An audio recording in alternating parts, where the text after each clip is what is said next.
اعوذ باللہ من الشیطان الرجیم بسم اللہ الرحمن الرحیم اللہم صلی علی محمد وعلی آل محمد کما صلیت علی ابراہیم وعلی آل ابراہیم انک حمید مجید اللہم بارک علی محمد وعلی آل محمد کما بارکت علی ابراہیم وعلی آل ابراہیم انک حمید مجید۔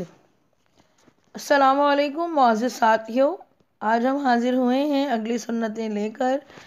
پیارے نبی کریم صلی اللہ تعالی علیہ وسلم کی مبارک سنتیں ہم پڑھتے جا رہے ہیں اور امید ہے کہ ان سب سنتوں کو ہم سمجھ بھی رہے ہیں اور ان پر عمل بھی کر رہے ہوں گے۔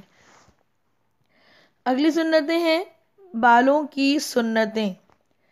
حضرت نبی کریم صلی اللہ تعالی علیہ وسلم کے سر مبارک کے بالوں کی لمبائی کانوں کے درمیان تک اور دوسری روایت کے مطابق کانوں تک اور ایک روایت کے مطابق کانوں کی لو تک تھی۔ ان کے قریب تک ہونے کی روایات بھی موجود ہیں۔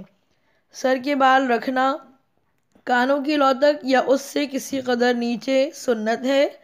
پورا سر منڈوا دینا بھی سنت ہے، اور اگر کتروانا چاہیں تو پورے سر کے بال سب طرف سے برابر کتروانا جائز ہے، لیکن آگے کی طرف سے بڑے رکھنا اور گردن کی طرف چھوٹے کرا دینا، جس کو انگریزی بال کہتے ہیں، جائز نہیں۔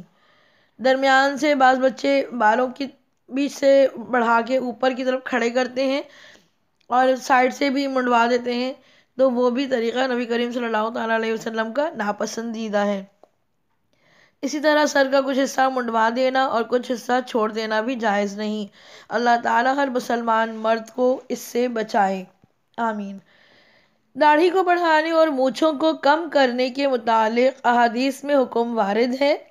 داڑھی منڈوانا ایک مشت سے کم کتروانا حرام ہے۔ اللہ تعالیٰ ہر مسلمان کو اس سے محفوظ رکھے، آمین۔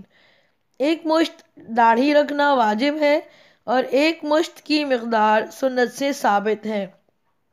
مونچھوں کو کترنے میں مبالغہ کرنا سنت ہے۔ لمبی لمبی مونچھیں رکھنے پر حدیثوں میں سخت وعید آئی ہے۔ زیر ناف، بغل اور مونچھوں کے بال اور ناخن وغیرہ دور کر کے صاف ستھرا رہنا چاہیے۔ اگر 40 دن گزر جائیں اور صفائی نہ کرے تو گناہ گار ہوں گے۔